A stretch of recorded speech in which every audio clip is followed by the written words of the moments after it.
וואו, אחד הדברים הכי מעצימים, הכי מרחיבי לב שהיו לי בחיים. מבחינתי אין חופשה יותר טובה מזה, באמת. לא צריכה מלון, לא צריכה בריכה, לא צריכה שום דבר, רק את המלון מיליון כוכבים הזה.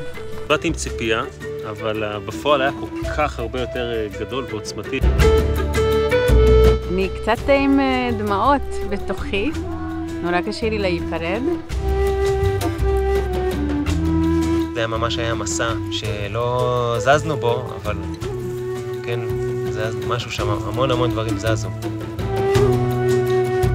אני לא בטוח שהייתי יכול להגיע איתו לאינטימיות יותר גדולה אם לא היינו פה. כאילו נותן למשפחה להיות ביחד, כי אין דברים אחרים כל כך שמשיחים את זה.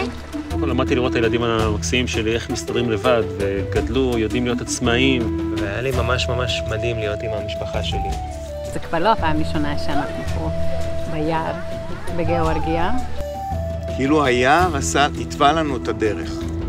החוויה הזאת היא הכל כך חזקה, שהכל קשור ביחד, שכולנו באמת מחוברים. הלב שלי ננגע פה המון פעמים, ממפגשים אישיים וביחד ועם היער.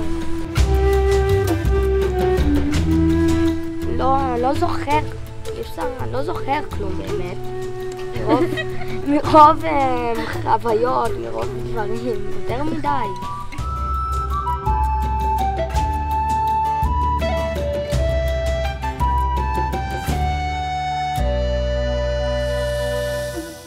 היום אני מתלבטת בין אם לגלף כף או לקלוע סל או להכין קפה וללכת לטבול בנחל או לשחק איזה משחק.